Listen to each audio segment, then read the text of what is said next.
జై శ్రీరామ్. శ్రీమాత్రే నమః. శ్రీ గురుభ్యో నమః.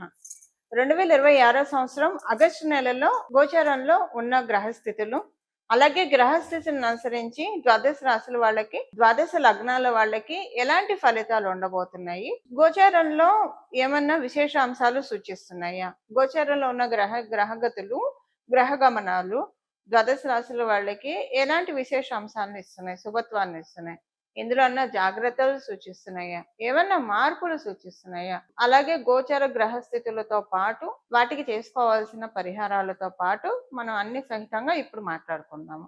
మొదటగా గోచారంలో ఉన్న గ్రహ గమనాలు, గ్రహస్థితులు. మంగళ్ వృషభ రాశిలో సంచారము. మొదటి 2 రోజులు వృషభ రాశిలో సంచారం చేస్తున్న మంగళ్ 3వ తారీఖు నుంచి, ఆగస్టు 3వ తారీఖు నుంచి మిథున రాశిలో మంగళ సంచారం ఉంటుంది. బుధదేవుడు మిథున రాశిలో ఆయన సంచారం 5వ తారీఖు వరకు ఉంటుంది. 6వ తారీఖు నుంచి మిథున రాశిలో నుంచి కర్కాటక రాశిలో బుధదేవుని సంచారం ఉంటుంది. కర్కాటక రాశిలో రవి బుధ గురుల సంచారము, రవి గురుల సంచారము మొదటి నుంచి ఉంది, స్టార్టింగ్ నుంచి. బుధదేవుడు 6వ తారీఖు నుంచి కర్కాటక రాశిలో సంచారం ఉంటుంది. రవి బుధ గురువులు ముగ్గురు కూడా 17వ తారీఖు వరకు కూడా కర్కాటక రాశిలో సంచారం ఉంటుంది. 18వ తారీఖు నుంచి రవి కర్కాటక రాశిలో ఉన్న రవి సింహరాశిలో పయనం ఉంటుంది. 23వ తారీఖు కర్కాటక రాశిలో ఉన్న బుధ భగవానుడు సింహరాశిలోకి వస్తాడు. కేతుదేవుని సంచారము సింహరాశిలో, శుక్రాచార్యుల వారి సంచారము కన్యా రాశిలో, కుంభరాశిలో రాహు యొక్క సంచారము, శనీశ్వరుడి సంచారము మీనరాశిలో ఉంది. వక్రించిన శనీశ్వరుడి సంచారము మీనరాశిలో ఉంది. ఇవి గోచారంలో ఉన్న గ్రహస్థితులు. ఈ గోచారంలో ఉన్న గ్రహస్థితులను అనుసరించి ఫలితాలని ఇప్పుడు మనం చూద్దాము. ఫలితాన్ని చూడటానికంటే ముందుగా ఈ మాసంలో గోచారంలో ఉన్న ప్రత్యేక అంశం ఒకటి ఉంది, అది మనం చూద్దాం. కర్కాటక రాశిలో ఆగస్టు నెల 6వ తారీఖు 2026 6వ తారీఖు నుంచి, అలాగే 2026 ఆగస్టు 17వ తారీఖు వరకు రవి బుధ గురుల సంచారం ఉంటుంది. ఇది చాలా మంచిది. రవి బుధ గురువుల సంచారము కర్కాటక రాశిలో అందరికీ శుభత్వాన్ని సూచిస్తుంది.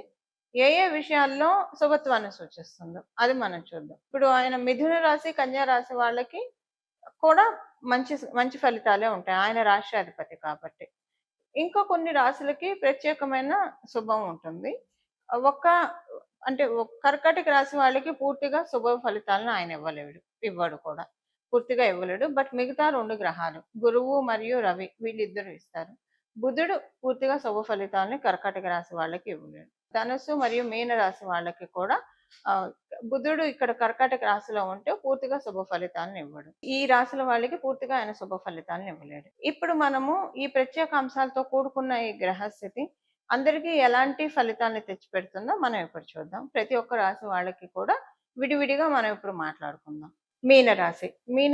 మీన లగ్నంలో పుట్టిన వాళ్ళకి కుటుంబంలో కొంచెం చికాగ్గా అనిపిస్తుంది. మీకు కుటుంబంలో చికాగ్గా అనిపిస్తుందంటే మీ జీవిత భాగస్వామి ఆరోగ్యం బాగోకో, లేదా మీ జీవిత భాగస్వామికి మీకు మనస్పర్ధలు రావడం, మీ జీవిత భాగస్వామి యొక్క తరఫు బంధువుల వల్ల మీకు మనస్పర్ధలు రావడము, లేదంటే మీ పిల్లలు మిమ్మల్ని విసిగించడము, ఇలాగ ఉంటుంది. చదువుకోక లేదా ఆరోగ్యపరంగా చికాకులు రావడము ఇలా ఉంటుంది. ఒకవేళ మీ పిల్లలు వివాహితులైతే అటు నుంచి మీకు ప్రాబ్లం వస్తుంది. ఇది మీకు కొంచెము బాగా చికాకుగా అనిపిస్తుంది. అంటే ఈ విషయాల్లో ఏదో ఒకటి మీకు కొంచెం ఈ మాసము విసిగిస్తుంది. కానీ ఇది ఈ మాసం వరకే ఉంటుంది. మళ్ళీ వచ్చే మాసాల్లో ఇది క్యారీ ఓవర్ కూడా ఉండదు. ఇక్కడతోనే ఇది ఫుల్ స్టాప్ పడిపోతుంది. ఈ మాసంలో జరిగేవేవని ఇప్పుడు మనం తెలుసుకుంది ఈ మాసం వరకే ఉంటుంది. మళ్ళీ వచ్చే మాసాలు ఇవి క్యారీ ఓవర్ అవ్వవు. పనులు మటుకు చక్కగా అవుతాయి. మీకు బయట బాగుంటుంది, అదే మీకు అనిపిస్తుంది. ఇంట్లో గెలిచి రచ్చ గెలవాలంటారు. బయట అంతా బాగుంది, ఇంట్లోకి వచ్చేప్పటికి ఎందుకు ఇలా ఉంది, బయట బాగున్నప్పుడు ఇంట్లో కూడా బాగుంటే హాయిగా అనిపిస్తుంది కదా మనసుకి అనని అదొకటి మీకు లోపల బాధగా అనిపిస్తుంది. మీరు అనుకున్న పనులు అనుకున్నట్లు చేయగలుగుతారు. గుర్తింపు గౌరవం చాలా బాగా ఉంటుంది. సహజ పంచమాధిపతి అయిన రవి మీకు పంచమ స్థానంలో ఉండడం వల్ల గుర్తింపు గౌరవం బాగా ఉంటుంది. గవర్నమెంట్ వాళ్ళతోటి ఏమన్నా పనులు అయ్యే ఉంటే, ట్రాన్సాక్షన్స్ ఏమైనా ఉంటే అవి అవుతాయి. మీరు గవర్నమెంట్ ఉద్యోగం కోసం ప్రయత్నిస్తూ ఉంటే అది సఫలీకృతం అవుతుంది. అలాగే మీకు గవర్నమెంట్ తోటి డైరెక్ట్‌గా, ఇండైరెక్ట్‌గా గవర్నమెంట్‌లో పనిచేసే వాళ్ళ నుంచి ఏదన్నా పనులు జరగాల్సుంటే కనుక అది జరుగుతుంది. ఇప్పుడు అంతా అందరికీ గవర్నమెంట్ అనే కాదు. ఇన్‌ఫ్లుయెన్షియల్ పర్సన్స్ తోటి మీకు చాలా బాగా ఉంటుంది. మంచి అనుకూలతల్ని మీరు చూస్తారు ఇన్‌ఫ్లుయెన్షియల్ పర్సన్స్ తోటి. ఇది మీకు ఈ మాసం అంతా కూడా ఈ విషయాల్లో చాలా చక్కగా ఉంటుంది. ఆరోగ్య సమస్యలేమన్నా ఉంటే అదంతా కూడా సెటరేట్ అవుతుంది.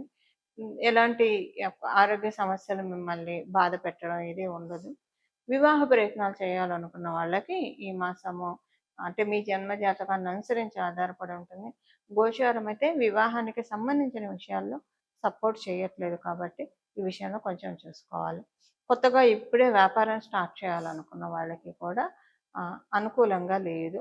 అలాగే వ్యాపారము ఆల్రెడీ చేస్తున్న వాళ్ళు ప్లేస్ చేంజ్ అవుదాము. ఈ ఈ ప్లేస్‌లో కాదు ఇంకొక చోటుకి వెళ్దాం. ఇక్కడ ఎందుకో సరిగ్గా సాగుతున్నాం అనిపించట్లేదు అనుకున్న వాళ్ళకి కూడా ఈ మాసం పూర్తిగా అనుకూలంగా లేదు షిఫ్ట్ అవ్వడానికి. కొంచెం జాగ్రత్తగా ఉండండి. ఈ మాసం వరకు షిఫ్ట్ అవ్వకండి. అలాగే కొత్త పెట్టుబడులు పెట్టాలన్నా, ఇంకొక బిజినెస్‌ని ఎక్స్‌పాండ్ చేసే విధంగా చేసేప్పుడు క్రమంలో కొంత ఇన్వెస్ట్‌మెంట్ పంపించేయాలి కదా!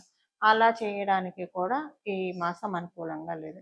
ఈ విషయాల్లో కొంచెం జాగ్రత్తగా ఉండండి అంతే.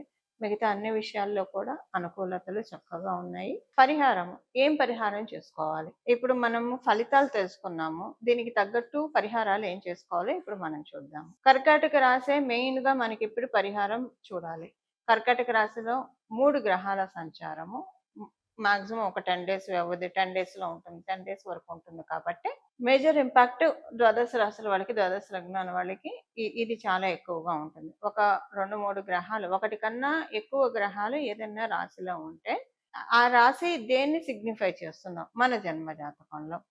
దాని ప్రభావము వల్ల శుభ ఫలితాలు కావచ్చు, అశుభ ఫలితాలు కావచ్చు. ఒకళ్ళకి ఎవరికైనా వస్తాయి. మనకు వస్తాయి. అయితే శుభ ఫలితాలైతే ఓకే. అశుభ ఫలితాన్ని తగ్గించుకోవడానికి. ఇప్పుడు శుభ ఫలితాలైనా సరే ఉన్న వాటిల్ని కమ్ డౌన్ ఉన్న శుభ ఫలితాలైనా సరే ఒకవేళ తీసుకోలేని స్థితిలో ఉంటే తీసుకోగలగడానికి చేయాల్సిన పరిహారం వచ్చేసేసి ఈ మాసం మొత్తం కూడా ఆగస్టు 1 మొదలుకొని ఆగస్టు చివరి వరకు కూడా ద్వాదశ రాశుల వాళ్ళు అలాగే ద్వాదశ లగ్నాల వాళ్ళు లలిత చాలీసా చదువుకోవడం. మనకి గోచారంలో కర్కాటక రాశి అంటేనే చతుర్థ స్థానం. చతుర్థ స్థానం మాతృస్థానం, మాతృవడి. అందువల్ల జగన్మాత యొక్క కృపా కటాక్షాలని అందుకోవడానికి ఇది చాలా చక్కటి శుభ సమయం. ఈ సమయంలో బాలా త్రిపుర సుందరి అమ్మవారి ఆరాధన అత్యంత శుభ ఫలితాలను అందిస్తుంది. అమ్మవారిని ఎప్పుడైనా బాల రూపంలో మనం పూజిస్తే విశేషంగా అనుగ్రహిస్తుంది. త్వరితంగా కూడా వరాల్ని మనకి అనుగ్రహిస్తుంది. బుధుడు కాబట్టి ఇక్కడ ఉన్నది బుధుడు కాబట్టి బాల రూపంలో అమ్మవారిని ఆరాధన చేయొచ్చు. గురు భగవానుడు కూడా ఉన్నాడు కాబట్టి మీరు జగన్మాతగా కూడా అమ్మవారిని అర్చించవచ్చు. మీ చాయిసెస్ని బట్టి మీరు చేసుకోవచ్చు. అమ్మవారి ఆరాధన లలితా చాలీసా చదవండి. చాలా బాగుంటుంది. ఒకవేళ చదవలేకపోతే వినండి కనీసము. చాలా మంచి ఫలితాలు మీరు చూస్తారు. ఈ లలిత చాలీసా చదువుతూ ఉంటే చదివిన రోజే మీకు ఒక న్యూ ఎనర్జీ అనిపిస్తుంది. చాలా బాగా ఉంటుంది. అలాగే సౌందర్య లహరి వినడమో చదవడమో చేయండి. చదవడం అంటే పర్ఫెక్ట్‌గా వస్తేనే చదవాలి. లేదంటే ఎవరి దగ్గరైనా గురుముఖతః నేర్చుకొని అప్పుడు చక్కగా చదవచ్చు. వినండి. కనీసం వినడానికైతే మనకిప్పుడు అవకాశం ఉంది. కలియుగంలో ఉన్న సులభోపాయాలు ఎన్నో ఉన్నాయి. కాతే మనం ఇవన్నీ పట్టించుకోకుండా లౌకికంగా పరిగెత్తుతూ ఉంటాం. ఇంక తప్పదు బాధ్యతలు ఇవన్నీ ఉంటాయి కాబట్టి. కానీ ఈ సులభోపాయాల మీద మనము ఒక్కసారి దృష్టి పెడితే ఇవన్నీ కూడా మనకి కాంప్లికేట్ థింగ్స్ అన్నీ అన్‌కాంప్లికేట్ అవుతాయి అన్న విషయాన్ని మనం గుర్తెరగాలి. అది సౌందర్య లహరి దానికి ఉత్తమమైన సాధనం. ఈ నెల మొదలుకొని నెలనాళ్ళు అసలు ఇక్కడి నుంచి ఇంకా కంటిన్యూ చేయండి. మీ ఎన్నాళ్ళు కంటిన్యూ చేస్తే అన్నాళ్ళు కంటిన్యూ చేయండి. సౌందర్య లహరి దాంతో పాటు అమ్మవారిని పూజించినప్పుడు మరి అయ్యవారిని కూడా పూజించాలి కదా! అందులో కర్కాటక రాశిలో ఉచ్చ స్థానంలో గురుడు ఉన్నాడు. గురుడు అంటేనే శివుడు అని చెప్తుంది మనకి జ్యోతిష శాస్త్రం. మరి ఆ స్వామివారిని కూడా పూజించాలి కదా! అందుకని శివానంద లహరి. ఈ 2 వినండి. అత్యంత భక్తి శ్రద్ధలతోటి మనసు లగ్నం చేసి అంటే చాలా కాన్సంట్రేటెడ్‌గా వింటే కనుక చాలా అంటే చాలా మంచి ఫలితాల్ని మనమందరం కూడా చూడటానికి అవకాశం ఉంటుంది. ఈ ప్రతిరోజు మీకు ఏదో ఒక సమయం పెట్టుకోండి. స్నానం చేశాక వెంటనే అయితే ఇంకా మంచిది. వినడమే కాబట్టి చదవడం కాదు కాబట్టి కొంచెం శుచిలయ్యి కాళ్ళు చేతులు కడుక్కొని బయటికెళ్ళొస్తే బట్టలు మార్చుకొని కుదిరితే మీరు స్నానం చేయండి. లేదా బట్టలు మార్చుకొని ఉతికిన బట్టలు కట్టుకొని కాళ్ళు చేతులు మొహం శుభ్రంగా కడుక్కొని కూర్చొని బొట్టు పెట్టుకొని నుదుటిన వినండి. చాలా అంటే చాలా మంచి ఫలితాలొస్తాయి. కుదిరిన వాళ్ళు అంటే పొద్దున్నే ఉద్యోగం, పరుగులు, వ్యాపారము, పరుగులు ఇలా కొంచెం అలా ఉన్నా మేము మేనేజ్ చేసుకోగలుగుతాం అనుకున్న వాళ్ళు పొద్దున్నే స్నానం చేసిన వెంటనే వినండి. రోజుకొక శ్లోకం వినండి. భక్తి శ్రద్ధలతో వినండి. చాలు. మీకెంత కుదిరితే అంత. అసలు వినడానికి ప్రయత్నించండి. దీంతో ఎంతో మంచి మార్పులు మీరు చూస్తారు.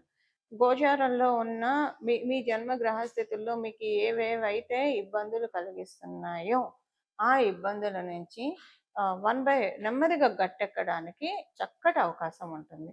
ఇది ఈ ఈ మాసం చేసుకోవాల్సిన గోచర గ్రహస్థితుల రీత్యా చేసుకోవాల్సిన పరిహారము. ఇలా మనందరం కూడా జగన్మాత మరియు మహాదేవుడి ఆశీస్సుల్ని పరిపూర్తిగా అందుకోవాలని చెప్పి ప్రతిరోజు విష్ణు సహస్రనామం పారాయణం చేస్తే చాలా మంచి ఫలితాలు వస్తాయి.